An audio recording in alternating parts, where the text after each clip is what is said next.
Laissez toute la place à la sensation tactile de la respiration dans votre abdomen, sans aucun effort.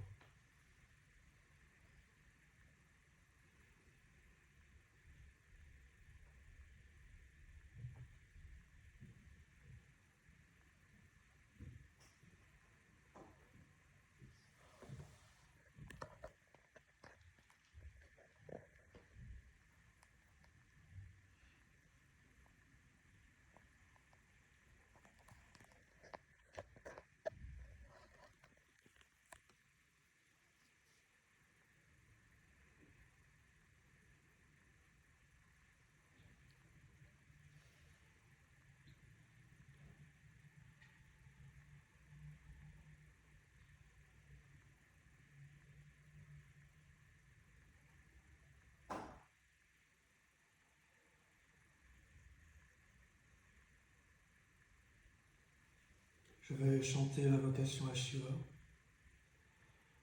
Si vous voulez m'accompagner, accompagnez-moi. Si vous préférez rester silencieux, restez silencieux. Atman Jaya Mudra.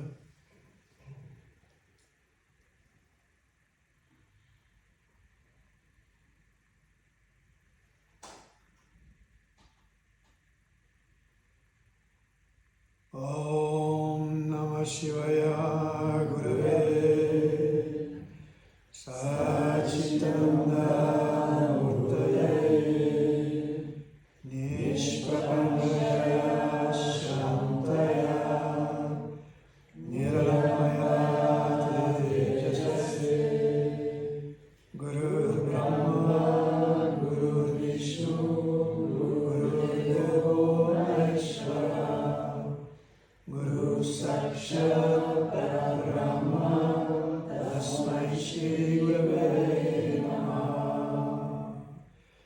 Om Shanti Shanti Shanti. En expirant, inclinez votre tête et abandonnez-vous dans l'espace du cœur. Puis relâchez vos mains sur les cuisses et écoutez la résonance du silence. Relevez la tête et ouvrez les yeux. Alors, bienvenue à tous.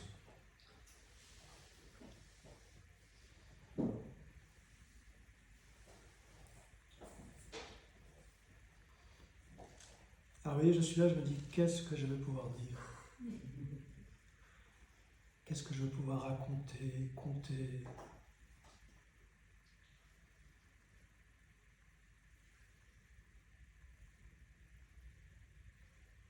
Il y a un silence qui est rempli de beaucoup de possibilités. Il y a souvent la peur de ce silence. Ça me rappelle un passage de la Kena Upanishad. C'est au tout début, c'est une très petite, très courte Upanishad qui est très belle. Et au tout début, il est dit l'œil, la parole et le mental n'y ont pas accès. L'œil, la parole, le mental n'y ont pas accès. Donc nos moyens de connaissance, que ce soit à travers les sens, n'ont pas accès à cet essentiel. L'œil, la parole, le mental n'ont pas accès. Nous ne connaissons pas cet essentiel. Et nous ne savons pas comment l'enseigner. C'est tout le début. Donc il y a cette constatation de... on ne sait pas.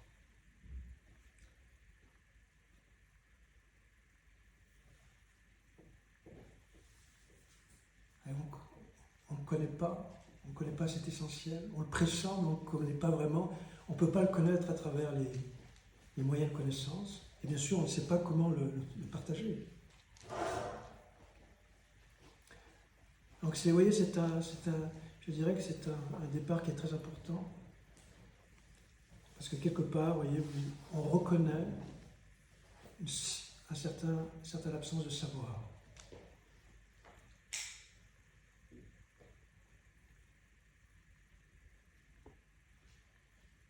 reste avec ça.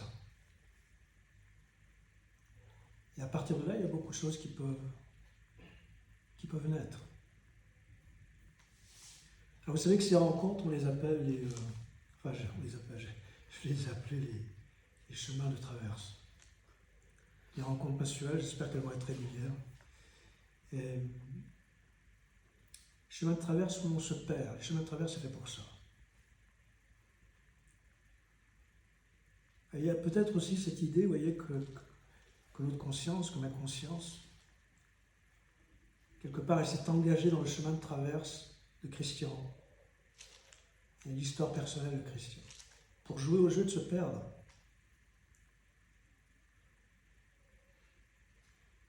En quelque part, ma conscience a pris ce chemin de traverse de l'histoire personnelle pour se perdre complètement dans cette histoire personnelle. Et pour croire à cette histoire personnelle. Chemin de traverse qui peut être bien sûr très dangereux. Parce que quelque part, ma conscience a décidé de se perdre dans ce drame limité qui s'appelle Christian. Et dans ce chemin de traverse qui est mon histoire personnelle, quelque part, vous voyez, je vais rencontrer des rappels qui s'offrent à moi à chaque instant, des rappels que je ne suis pas l'histoire personnelle, mais que je suis la conscience.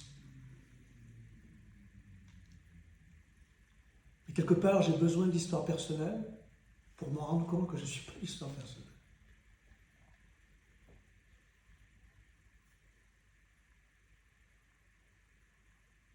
Vous voyez, il faut complètement perdre le nord. Et dans ces chemins de traverse, bien sûr, il n'y a pas de linéarité dans nos chemins de traverse, qui est d'abord l'histoire personnelle. Voyez. Il n'y a pas de linéarité. On ne sait pas si on progresse, si on avance, si on recule, si on fait du surplace. On n'en sait absolument rien. Et c'est le propre même du jeu du chemin de traverse, c'est savoir me perdre complètement dans cette histoire personnelle avec tout ce que cela implique.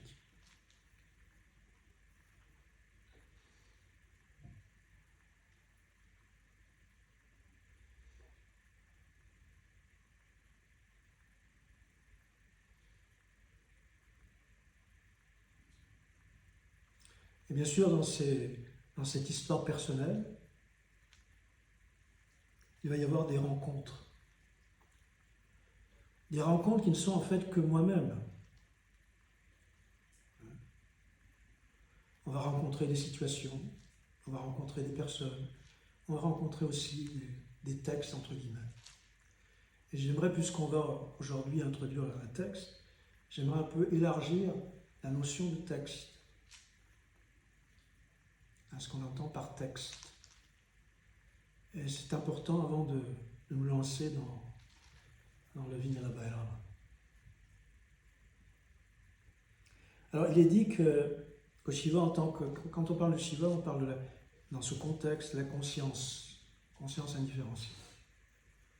Alors, qu'est-ce qu'on entend par conscience? Ça va, vous savez que vous existez, n'est-ce pas? Je sais que j'existe. Donc, j'ai besoin de faire aucun effort pour savoir que j'existe. Et ça, c'est Shiva, entre guillemets. Ce n'est pas une déité, c'est le fait que je sais que j'existe, que je prends conscience de mon existence. C'est un peu un cadeau empoisonné, parce qu'effectivement, avec cette conscience que j'existe, il y a la conscience de ma forme, il y a la conscience de l'espace, il y a la conscience du temps, passé, présent, futur, il y a la conscience du plaisir, il y a la conscience de la douleur, il y a la conscience que je vis, ma naissance, et la conscience que je vais mourir.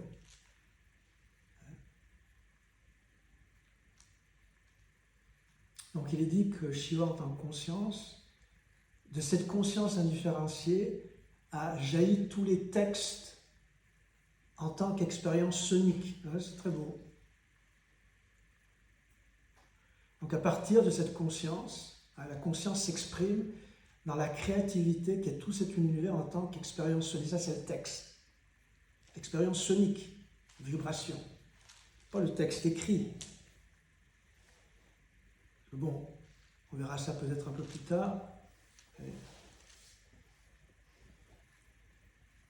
Donc il faudrait revenir aussi peut-être à à la vision intuitive des rishis védiques. Vous voyez, la première déesse dans le panthéon védique, c'était Vachi. C'était une déesse de la parole.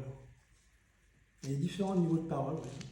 Donc pour eux, l'univers, c'était l'articulation sonique de la parole en tant que vibration.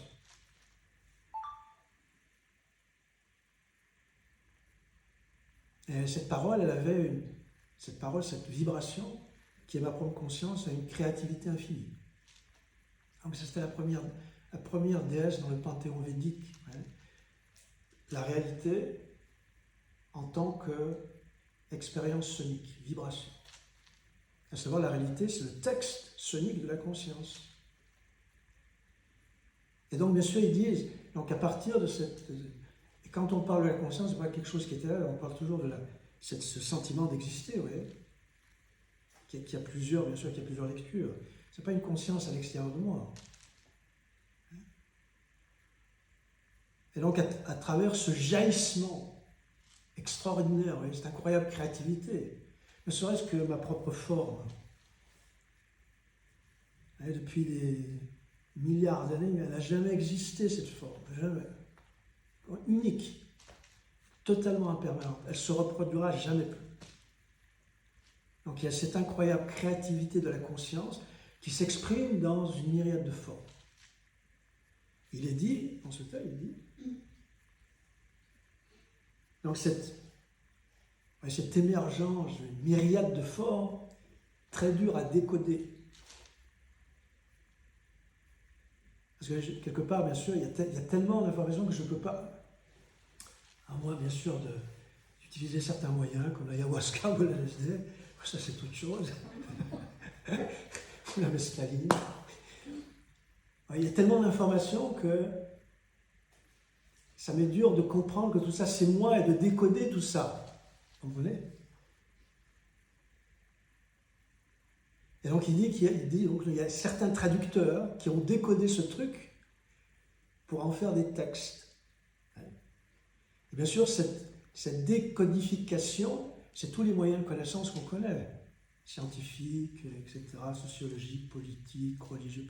C'est la décodification de ce truc. Enfin, ce truc qui n'est pas clair.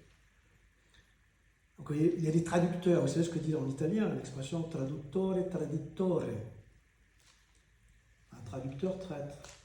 Donc il y a une traduction pour arriver à un niveau de perception qui est possible. Et ça, c'est à voir avec les différents niveaux de parole. Pour l'instant, on n'a pas rentré dans ce truc. Donc il y a donc déjà cette intuition que mon théâtre existentiel, à savoir ma forme, ma configuration, je suis né à un tel endroit, et pas à New York, vous voyez, ma constellation familiale, ce que je fais dans la vie, mon nom, mon prénom, tout ça c'est le texte dont j'ai besoin. En tant qu'expression de la créativité de ma conscience qui veut se limiter dans cette histoire.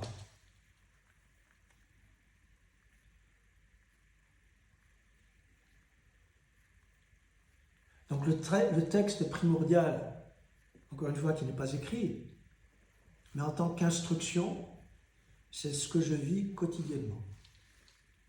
C'est le texte. Et la réalité elle-même, c'est-à-dire ce qui est de la réalité que je rencontre, c'est le texte dont j'ai besoin.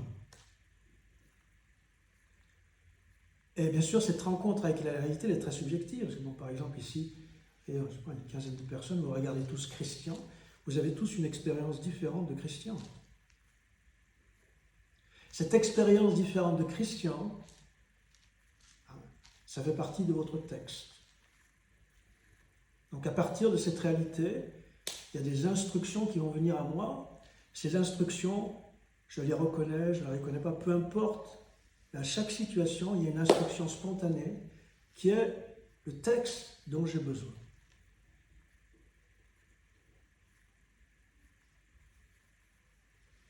Maintenant, il est très dur de se rendre compte, quelque part, ça fait partie du jeu, c'est partie du jeu justement de la danse de la conscience de Shiva, qui s'oublie dans ce truc, qui s'oublie dans ce drame, et qui croit au drame. Donc il est dur de réaliser que ma configuration, mon théâtre existentiel,